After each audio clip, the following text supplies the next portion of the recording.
You got to start with our usual greeting. It was really funny Oh, last hello, time. I'm Farrar. Hello, I'm Jill. This is simple. So We're this is Simplify Homeschool. we're Is that? Simplify. Yeah. Although okay, we're Simplify. Um, and yeah, go ahead. Now you can. Oh, we're gonna tell our top 10 tips. That's alliterative. We're gonna tell our top 10 tips for applying to college as a homeschooler. These are mostly Yes, for the parents, but a few for guiding your student as well. right. Top 10 tips for top 10 I know you see tips. what happens when you say real fast. Yeah. Top 10 tips for applying to colleges as a homeschooler. Yes, this I just to warn everyone, I just threw this on Farah like I don't know, 20 minutes ago. Yes. But and also like I'm still getting over being And sick, so I sound like I'm a and lifelong Farah's smoker or sick. something. And I'm What I and That's how I feel like I and I've sound. been traveling. Yeah. So this is not my usual background, but I'm in England today. So Yeah. I'm back home finally. yeah, and you were at a beach sick. I know. I was just hanging out by the ocean sick. It was Yeah. okay. It was fine. Yeah. But we're back in work mode and we came up with a great list of top 10 tips, Guidance. suggestions, guidance, because that's what we do. Oh, Guidance. yeah. There you go. Okay. Yeah. Okay. Okay. All right. So, So number 10. number 10. Ba-da-da-dum. Sorry, I had to do a Ba-da-boom. drum roll. Um, so number 10, credits count. Credits count. Okay, so Yeah. explain this because I don't know if everyone will know what that means. So I think, I think some people don't realize that how many credits you have makes a difference. And they're going to take your homeschool credits seriously. I see a lot of homeschoolers having 5 really robust credits for Right. your homeschooler, where it's like, or 6, where it's like, the 4 cores, the foreign Mm-hmm. language, and 1 elective. But students in school almost always have 7 or 8. And so you Yeah, put and your kid at a disadvantage. yeah, and sometimes I see a question or someone will ask us like, is 8 too many credits? Does this look bad? And it's like, Oh, no. no. No. And in fact, some homeschoolers have like 8 or 9, Yeah. it's not uncommon. And especially if they're doing some in the summer or something, like, sometimes they'll even have more. Now you don't want to go too crazy because you want your credits taken seriously. Right. But some students work fast. You should give them the credits that they earn. And you shouldn't, Yeah, I would. yeah, you should be okay to break things up. Like sometimes things are, end up being 2 credits, like Yeah. there's the biology credit and then there's the half credit of the sort of, science literature or something where they read a bunch of books to add to Right. the whole study. I would also say with credits count, you don't want 1 year or 2 years where it's real low and then 2 years where it's really, really high. Especially, we've seen this a few times where, like, junior year, for some reason, there's like 6 credits when the rest all had more. That's the And worst. yeah, don't do that. Don't do that. Yeah. And they don't have to all be robust credits. Like they Right. it is okay if some of them are like half credits and credits that are like self-study that have a little balance. That's Yeah. fine. Um, High input, low output balance with those high output absolutely. courses. And, Yeah. but don't be afraid to put some credits on that transcript. Like it just Yeah. and don't limit your Especially kid. for, right. Especially for self study. Did they put a ton of time into something? Give them a credit. And this is If, one of okay, the well, yeah, metrics. go. This is a Yeah. metric for colleges is how Right. many credits your student has. And that represents some study time and how much time they put into academics. Right. Yeah. Okay. All right. Number 9. Okay. Activities are important, which kind of goes with credits. Okay. Activities are important is Yes. our number 9 tip. So the activity list is becoming very important to colleges, which we have talked about a lot in our group, in some of Yeah. those college posts, and in our last video, I think we touched on that Mm-hmm. for senior year. So first of all, just know that the activity list on the Common App, they look at very closely. Yes. They And what do. else would you, yeah. Especially selective schools. They're really paying It's not attention. a throwaway section. Like some people just think it's No. It it's just so crazy to me that some people are like, oh, in the activities, well, I guess they did this and this. And it's like, that's it. Yeah. And it's like, no, no, no. This is, and activities don't have to be school clubs. They don't have to be the equivalent of They school don't need clubs. to be traditional activities that you, No, no, they yeah, can not at be. all. Those are good Right. too. Um, but I guess I would just say think outside the box with these. So a student who has like, a personal passion for hiking, hiking can be an activity, even if it's something they do by themselves or with their Right. friends. And the same thing for Especially if like they did it art. like all over high school. If they were hiking Yes. constantly, that's an Right. activity. Or rock climbing or, whatever, Yeah. mountain biking, whatever it is, Biking. touring. Yeah. Any of those kinds of things. Same thing with arts and crafts. Yeah. Yep. Knitting. Knitting is an activity. Did your Knitting parents is an knit everybody awesome activity. Christmas sweaters? Like, oh my gosh, that's a huge activity. So all of those kinds of things can be activities.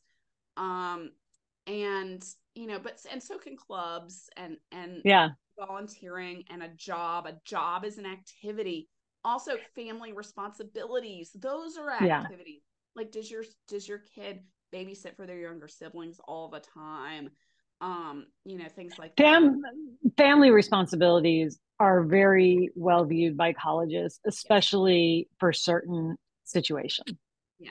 Mm-hmm. Like if a student has a major family responsibility and doesn't have time for a lot of other things, that's okay. Put it down on the activity they list. they really want to know, especially Yeah. especially if the family is low income or has a Yes. particular hardship, like a parent with an illness or something. They want They that want to know context. that. Mm-hmm. Yeah. So activities are important. Yes. Mm-hmm. They're not the same as credits. They're No, different. completely different. Credits are important too. Credits count. Credits Yes. count. Activities are important.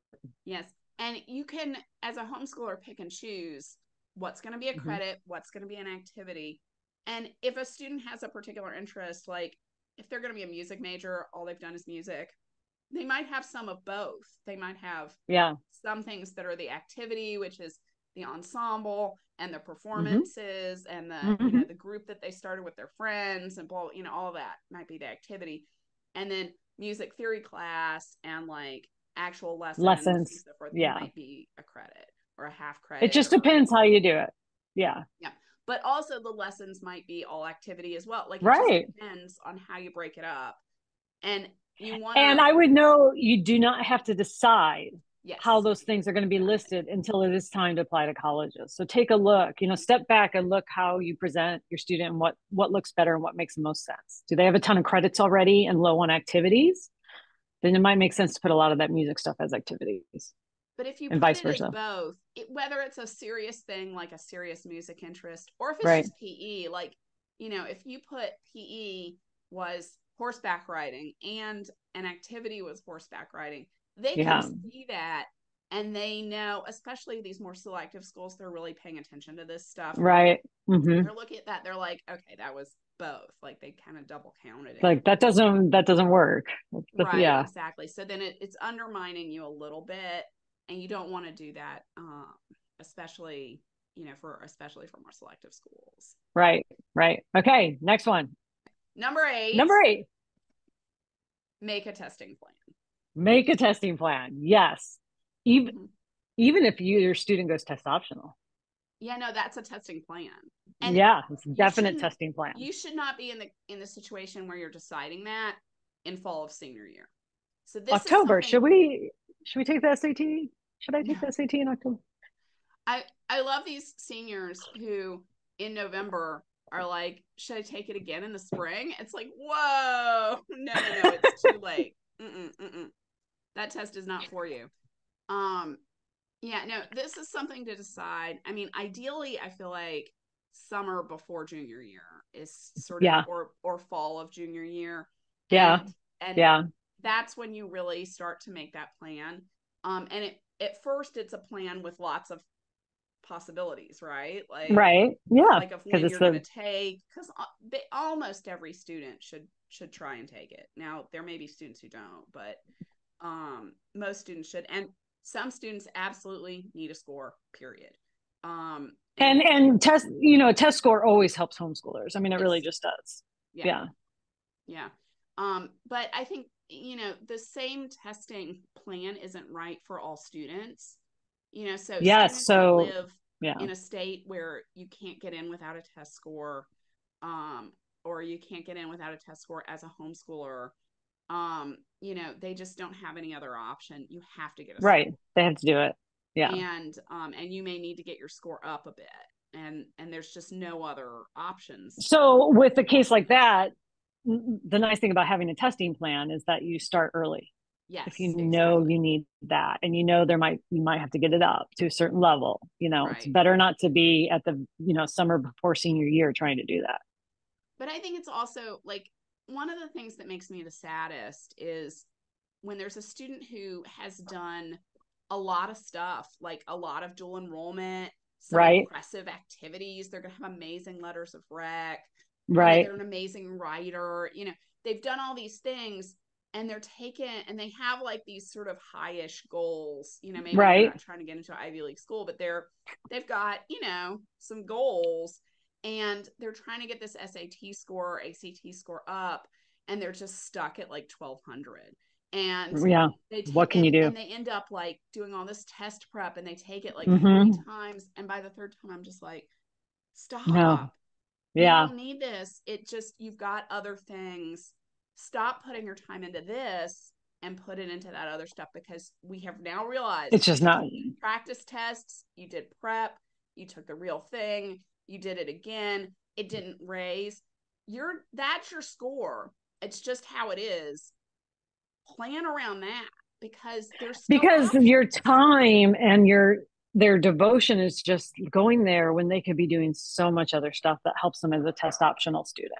Yes, exactly. So, I think that's a big takeaway too. Is sometimes the score that a student is going to get is the score they're going to get, and And and there's it's not nothing worth that can be done. right. It is not worth killing them over. It is not worth, and it doesn't mean they have no options. There are still options.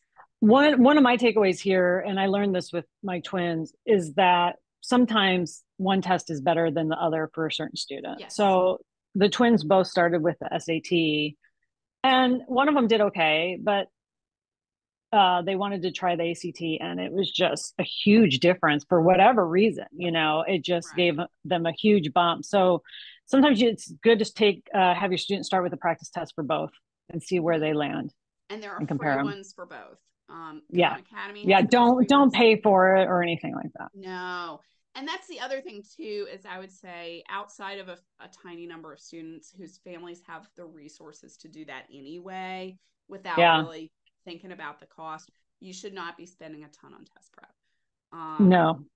and different strategies work for different kids, and Yeah. different price points and families. But in general, you should not be investing a ton with a big test prep company.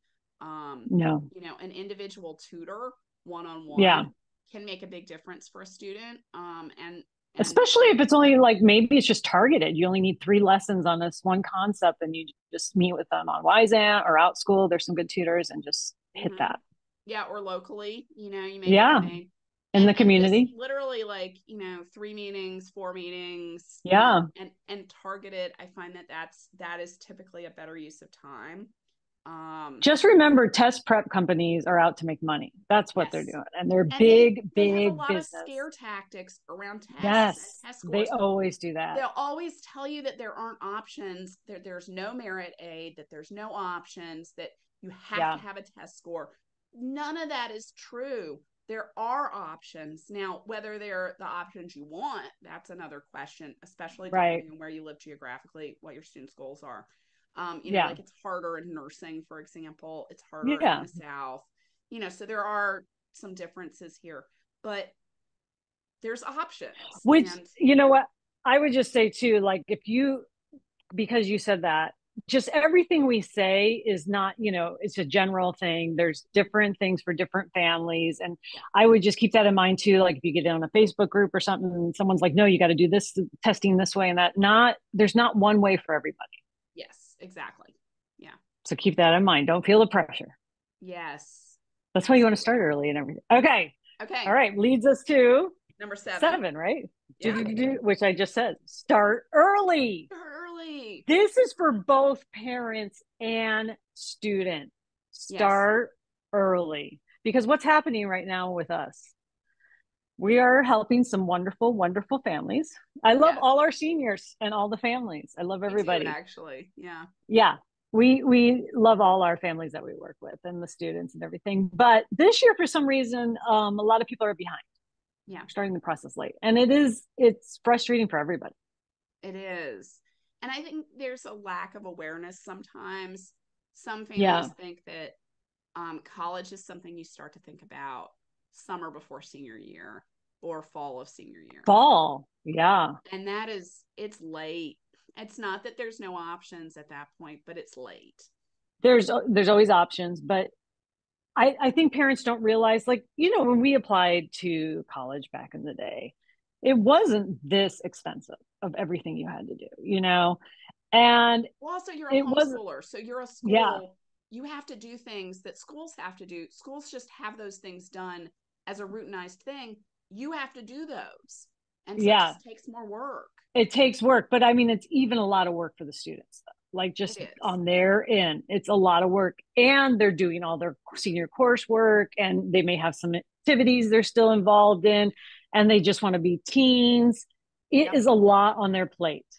And Yeah. it's always better to start early and break up each of these steps into smaller steps that are not so overwhelming. Mm-hmm. So, like, we'll work with kids and I give them a template for the activity list and they just work on that. So they don't have the common, it's way before the common app opens. And it's like, let's just start thinking about your activity list in May. Mm-hmm. Let's just get it down. You start working on essays Mm-hmm. May too, Also in right? May, yeah, we started Yeah. brainstorming. Mm-hmm. College list comes before that. Yeah. And I think also it's this paperwork. You want to have Yes, that for the done over the parents. summer and just have those final things to fill in so that it's finished and you're not overwhelmed for the parents. And then you can support your student with their side of things and just, Right, enjoy because everyone. Yeah. exactly.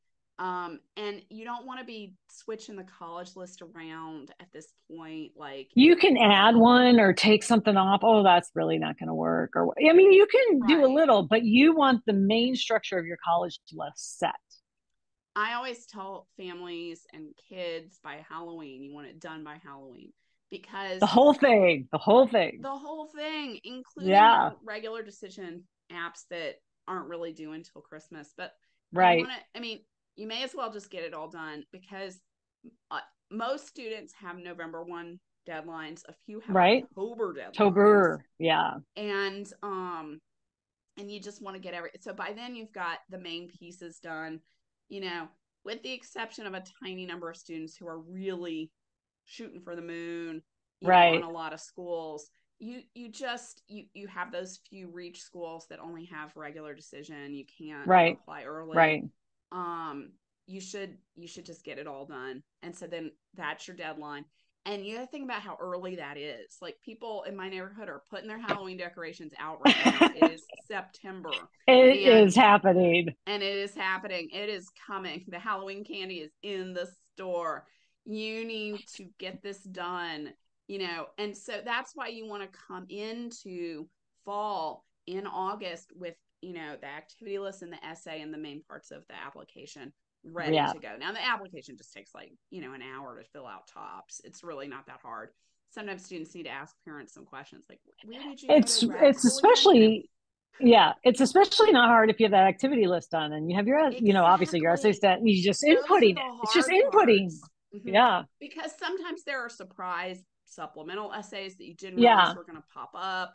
You're like, oh, I want to apply to honors college at this school. Oh, I didn't Yeah. realize there are 3 more little supplementals to do for it. And one of them is really, truly bizarre, like, because honors Yeah. colleges like to do that to you.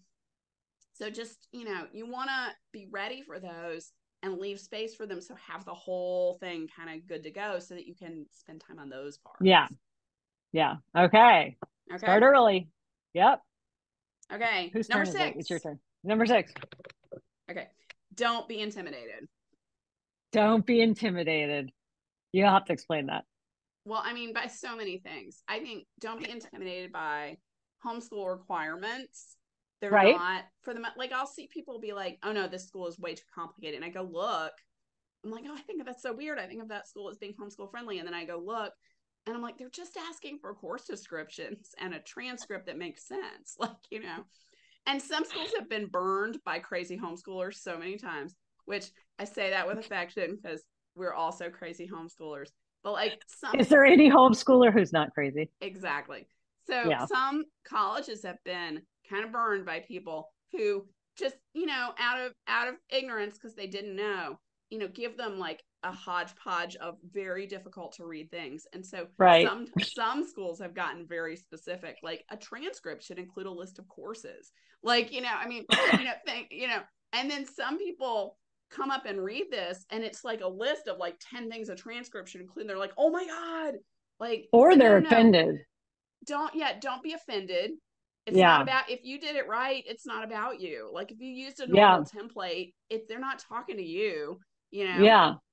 and they're not trying to make it harder for you either. They're just trying to make it easy for them so that they can evaluate your student. It's Yeah. not personal. They And want the so pertinent information so they know what yeah, exactly. exactly. They just want to be able to Yeah. contextualize your kid. And Yeah. so, other places don't tell you those things, but they want them too. Like we've talked to Yeah. admissions and they'll like list those kinds of things. And there's nothing on the website that says that, but they're telling us like, okay, we just want to be able to read it. We want a list of courses. We want like a little description of what the curriculum was. They only have 5 or 10 minutes. They want to be able to clearly get a picture of this student and Right. assess them in the correct way. They don't want them to be at a disadvantage at all. And so the other thing not to be intimidated by is the Common App. I see homeschoolers who are like, oh my God, it's so scary. We're just not going to use it. And I'm like, Yeah. okay, but We've heard that even this year. yeah, I've heard that a bunch. It actually, I mean, first of all, it gives you control, Yeah. so that you can upload these documents. And yeah, there's a little bit more stuff to kind of sort through. But some of these individual school apps don't have anywhere for you to do any of that. And then Yeah. No, it's limited. it's Yeah. very limiting. And so then it's harder for you to give that context for your student. And then additionally, you're making it harder on other recommenders as well, because now they have to send it through lots of different portals and things. Yeah, which I just have to say is very frustrating for recommenders. Yeah, If there's four or five, it just I takes do their time. recommendations for my students in Yeah, the classes, yeah. and that's not, don't do It's that. not fun. No, because No. they're giving their time. They're helping your student, and to have them do a bunch of those is just not fun. Yeah, so don't be intimidated by the Common App. Don't be intimidated by school requirements. Every once in a while, there is a So school where they do give you some holdups, like we won't say that doesn't happen, but a lot of the time they don't even want what they say they want, no, sometimes they're stuff down and they don't even realize it too. They Like, don't yet. Like you'll talk to admissions and they'll be like, yeah, we want, and they'll name something that is like doesn't even exist. They'll be like, yeah, we want the American Homeschool Association's stamp like on your channel. It's like, what is that? Like it's not even a real thing. I And know a lot of them do that. I would also add with don't be intimidated. Don't be intimidated by other parents also applying to colleges who are giving tons and tons of advice that come from a good even place. us, like, don't be intimidated. Like Don't be seriously. intimidated by us. Turn us off. If we're intimidating you, Yeah, no, just stop. actually, I think that's Well, true. it Mm-hmm. won't hurt our feelings. Don't go to our group every day if you're feeling overwhelmed. Even if it's just while you and your kid are applying to colleges, if it's all Mm-hmm. just too much, do your thing, get your applications in, and then you can go back. Mm-hmm. We Exactly. we we 100% support you tuning us out as you need to. I tune us out sometimes. I mean, it's also, we're talking about students who are, a lot of the time we're trying to game out the biggest number of students, Yeah. and we're thinking about students applying to selective schools. Your student might not be, in which case Yeah. none of this is going to make a difference. They're So applying to. definitely don't be intimidated in that case. Exactly. Yeah. Like, it's especially sad when it's, like I just feel bad when I'm saying all these things and then there's somebody whose kid wants to go to the nearby like 99% acceptance commuter Yeah. school, and everybody's happy with that decision, and they're listening to us talk about all this stuff, and they're like, oh my God, it's so complex. And it's like, no, it's not. your kids made the right decision for them. You support them. They're going to live at home. Like, that's great. Like, They're going to get in. they're going to get in, and so you don't need to worry so much. You could, Yeah. You don't need to worry about all this stuff so No, much. turn us off. Turn us off. Exactly. Okay. What are we on? Number 5. Number 5. Stay in your lane. This was mine. Yes. Stay in your lane. We've talked about this many, many, many, many, many times. And I feel like it never gets old because some people need to hear it. Stay in your lane. If you are the parent and you have to do your parent paperwork, do your parent paperwork. That's your piece. Yes. Your piece is not the student application. Let them write their essays. That's very important. It should be in their voice, let them work on their activity list. I mean, of course, you can offer guidance. Of course, they may come to you and be like, I'm kind of stuck on this. They might say, oh, is this actually an activity or did you give me a credit for this? I can't remember. There is some talk and back and forth between these two things. Absolutely. But for the most part, as a parent, remember what your role is and try to stay in that lane. But and I would also add real quick, though, I just want to add too, if you have a student, and we've seen this only a few times, but unless there's some reason, and there could be a reason, but for the most part, don't let the student do the course descriptions and the transcripts. Exactly that. Yeah. It's not their job. That is your job. It's not their job. Now, if there's on their plate to apply. Yeah, they've got so much on their plate. So each of you should be staying in your lane. Yeah. And I think it's harder for homeschoolers because you are up in your kids' business all the time. You have been for some of us for a very long time. Some of us homeschooled all the way through. It's, and also there's this letting go process that's happening. Yeah. This is like the last time you feel like, oh, they're going to be at home and I can help guide them. Yeah. So, but it's their application. And if they're not doing it, they need, that says something about their college readiness. That's a sign. Yeah. Yeah. Do they even want to go? Yeah. And also I would say about the essay, I've seen parents guide, the thing that parents think will make a great essay is not always it. So if you are the one who is guiding your student around the essay, then, first of all, I would consider, there are a lot of essay workshops that are pretty affordable. I run one, but also there's, a number of the sort of there's a lot of them. Teachers in homeschooling have them. There's a bunch of options. And so I would consider enrolling your kid in one of those. But then also, look to places like the college essay guy and stuff. Don't go in with your idea of like, this is what makes a good college essay, because I have seen parents so far off and it's maybe not what you think. So I don't think that was one of our points. I was just looking at our points, but what you think about college applications, if it was based on when you applied to school 20, that's not relevant today. We all had to learn that lesson, so it's okay. It's okay if you're learning that lesson. It is nothing like it was when we applied as teens. So no, so different. Yeah, which is all the more reason to sort of, take your piece and do that and stay in your lane. Your student lead the process in terms of, finding the schools and, deciding what they like and what they don't like and where they want to apply and everything. Yeah. Okay, good. All right. Okay. Number four brings us into more sort of nitty gritty territory. Okay, wait, say 4 again, because I really haven't said it yet. So number 4, refer back to your paperwork. Okay. Nitty gritty. Yep. This is mostly for the parents from now on, right? Like, I think the rest of them are, they're all for the parents. Yeah. Okay. So, I lost my tips. Oh no. I don't know what happened. Refer back to your paperwork. Okay. Yeah, refer back to your paperwork. So with this, what I mean is on the Common App, there are a lot of questions for homeschoolers. Yes. And they ask you like, tell us about the courses, tell us about this. And for all of them, it's like, No. You need to just say, see paperwork, see Yeah. course See, descriptions. yeah. Yep. It's And so, easier for the parents that way. Like you don't yeah, need to do it twice. control what you're doing. Yeah. Yeah. Yeah. Hmm. Refer, just say, see school profile, see course Exactly. description, see, yeah.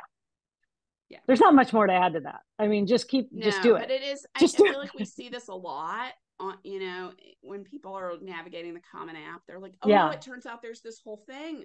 I thought that I got to make, no, just refer back to your paperwork. You know what? That ties into don't be intimidated. Don't be intimidated by that Common App. Don't let it scare you. You've got all the paperwork. If you've done all your paperwork and you're controlling the narrative and everything, Yes, you've done your job. Just say, see this, see that. Don't answer those exactly. questions. Yeah. Hmm. Okay. Number Three. 3. If a question is optional, don't answer it. The end. This is for the parent, although there is some student questions like this too. But if it is not a required question that you need to answer, skip it. You don't Skip need to it. answer it. If it doesn't have that little red star that Red says you have to star. answer it, then Yeah. don't answer it. Like, I mean, I see parents who are like, oh my God, turns out there's all these questions about the demographics of my school. How do I answer them? Yeah.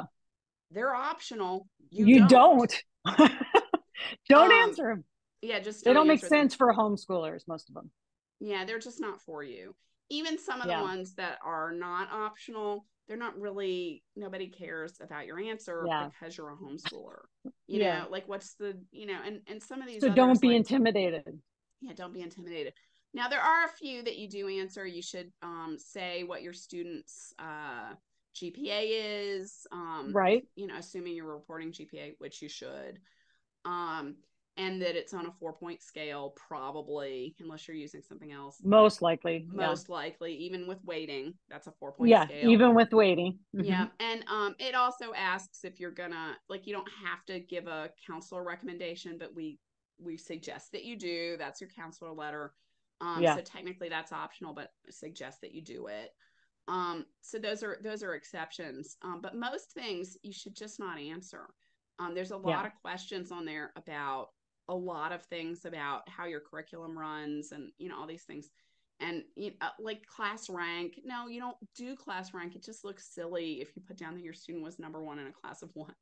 Like, just don't answer And it. don't rank your twins. Oh yeah, exactly. Like, don't. Yeah, sorry, bottom of the class. 2 out of 2. Not good. Yeah. So I mean, I think that simplifies the Common App a lot for a lot of Hmm. parents. Yeah. And then it's the same thing with those homeschool questions. Like, then you refer back. Like, so I mean, Yeah. really, like, the number of things that you answer on there is really small. Yeah. Yeah. Yeah. Um. Okay. Number two. 2. Number two. Course descriptions are worth it. They are. They are Mm-hmm. so worth it. I see people agonize over this. Why do I have to do this? I shouldn't have to explain these courses, blah, blah, blah. It's part of being a little defensive as a Yeah. homeschooler, which is fine. We all feel that sometimes. Mm-hmm. But course descriptions are so worth it because not at every school, but at some schools, they take the time to read them and they can help your student, Yeah. which you want to do. They're an You want to help your student. opportunity. I know that there's Yes, work, but they use are an it. opportunity. If Yeah. your student, I mean, we talked about, like, if your student is applying to like a local commuter college or something like that, Right. they may not 90% be acceptance rate. necessary Yeah.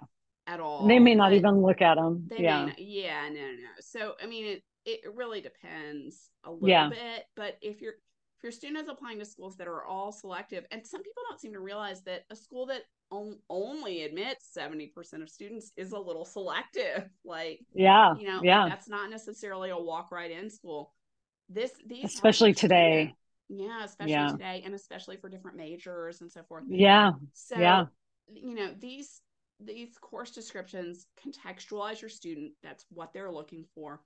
You don't have to kill yourself over them, but it No. helps for them to see that you had textbooks, that you Yeah. had reading lists for English, that English classes had essays, that and they want to know, especially too, like, if things were in person or They really want to face to know that. face, live, interactive with other students, with the teacher.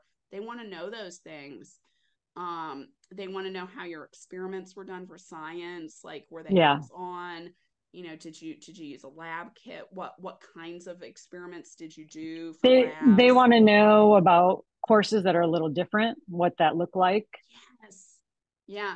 Well, I mean, if you had a course that was all, art history through, the museums of America, like they want to know what that looked like.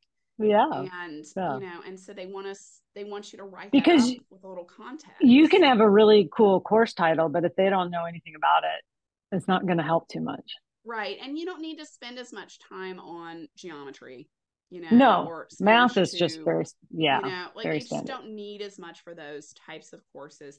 But you might need a little bit more even for like English 10 or English 2 Yeah. or whatever you call it. Yeah, definitely.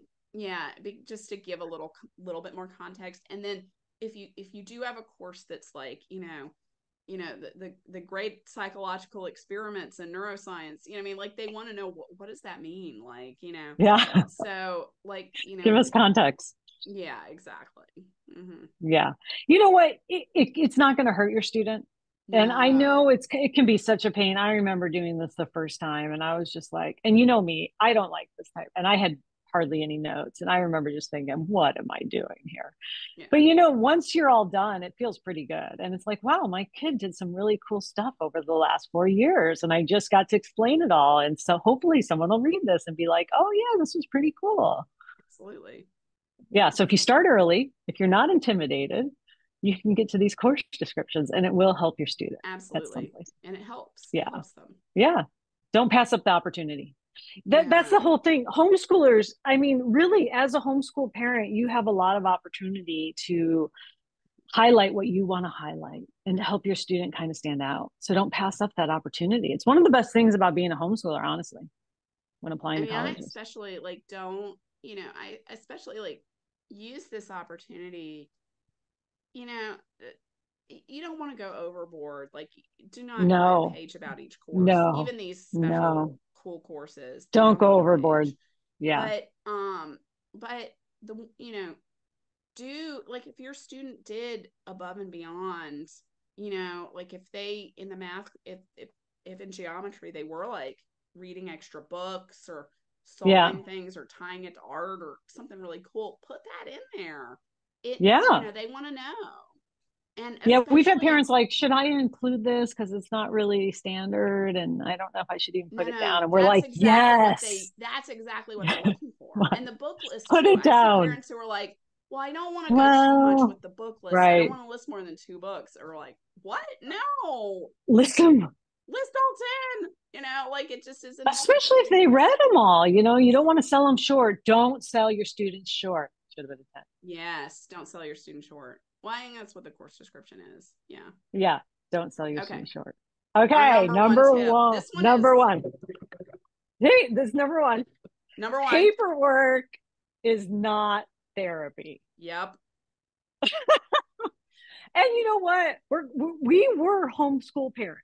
Yes. So we're saying all this from experience, and And we worked with we tons got of a little verklempt about our own paperwork too. Like it does feel like, oh it's my God, look at not what we did. therapy. It's amazing. Yeah, it's not therapy. It's not therapy for you. It can be good to work through, I guess, and you kind of get to see everything that happened. And you can, after it's all completed, you can be like, wow, we did a really good job in high school. Like, I'm proud of myself. Yeah. I'm proud of my student. But I don't think use this and agonize. no, don't. And also don't, it's not your chance to talk about like the origins of the Yeah. homeschooling in Your second origin grade. story. It's Don't do not, your origin story. no. And also, it's not a justification of your homeschooling. No, Like it you is don't have to not. justify. No, it is a sales document on some level for your child, Yeah. and so I get that. I get why it feels like a justification of your homeschooling. In some sense, it is. They're judging the rigor of your curriculum, and how your student did with it. So in that sense, a little bit it is, but they're not really judging like should you have homeschooled. They're not No, asking like was this an okay decision for you, and even if they were, it's not their place to say. That's not their no. job. This is to get your kid into college. And so any excess emotional baggage that you have around it, which we all have, you know, so I'm not, that's not unusual I for don't most of have us. emotional baggage. That's me smirking at you like, Even I know that's not true. I know, right? Yeah. I it like it's just not the place to process that. No, And you don't want to weigh your student down with that. You want to describe what you did, stand behind it, but and and not mostly work starting through at your ninth complex grade. feelings about it. No. Yeah. And when you describe and you start talking about your homeschool, it's okay to have a couple sentences or something if you want to go ninth grade and that. But the thing is, they are not interested on why your kindergartner started homeschooling and how amazing they were all through elementary school. Oh, and they skipped second grade. That doesn't play into They it. don't That's not going to play care. into it. They don't care. And quite And frankly, you don't want to waste their time reading about that and then time's up and they haven't even gotten to high school stuff. yeah, Don't do they that. you want to control the narrative. You want them to Yeah. see high school first. You Yeah. don't want them reading a ton of stuff about like how you got here and yeah, and No. especially like this and that's the other thing too, like it's not the place to process your struggle with your kid. Like the counselor letter is not the place to Yeah. process like No. how difficult it was to homeschool this kid. Like it Don't just don't do isn't. that. Or your kids struggle with something, especially if it Yeah. doesn't show up on the transcript. Like, if your kids, if it was like so stressful to parent your kid with an allergy, or your kid had like Yes. dyslexia when they were young or something, like, but it doesn't, none of that shows up on their transcript and they're fine. Like, it just isn't the Don't put it place in to there. put it. It's No. not, it will undermine them. And there are other places to process that, like with your friends or your therapist or your spouse, or I mean, whatever it is, or, with your Or kid get on one our day in Facebook group, therapy, like, Yeah, or get on our Facebook group. That's a great place for yes, therapy for a lot of yeah, people. totally. You can vent there. That's totally fine. College confident homeschoolers on Yes. Facebook. If you'd Yeah. like to join us, we'll But do therapy with you, um but not in the paperwork. Not in the not in the paperwork because paperwork. Leave it out. one other thing I would say is they really do have a limited amount of time that they can look at Mm-hmm. each of us. And so Yes. if you know it's limited, make sure what you're putting in there is just helping your student and giving context and nothing else. And nothing else. Yeah, and I mean, Yeah. sometimes you do have to talk about a struggle in your family. Right. I mean, Hmm. don't leave that. I mean, don't leave those things If out it's if they pertinent impact to you. the high school experience. Right.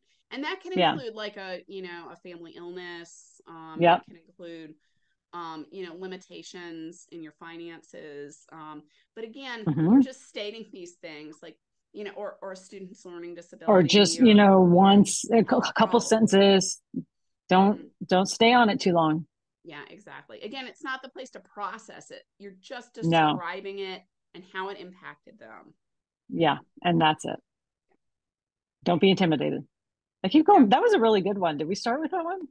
Well, that was number 6, was don't be intimidated. Uh, I But really like don't be it's so intimidated. encompassing that, Don't be intimidated at all. Yeah. yeah. Okay.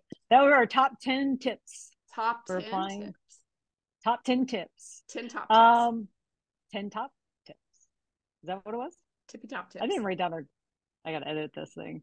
Um, if you have any other questions, you really can come to our Facebook group. There's wonderful people answering questions all the time, including Farah. I'm there when I can be. And there's other wonderful people in that group. So it's a really great place to be. You can reach out to us if you want individual support. We're always around to help. And I thought I would throw this out for next year's college application season. If you are lower income, we do help a few families there Yeah. too. So reach out to us. Yeah. All right. Families who Thank you. qualify for Questbridge. Yeah. Yep. Thank you.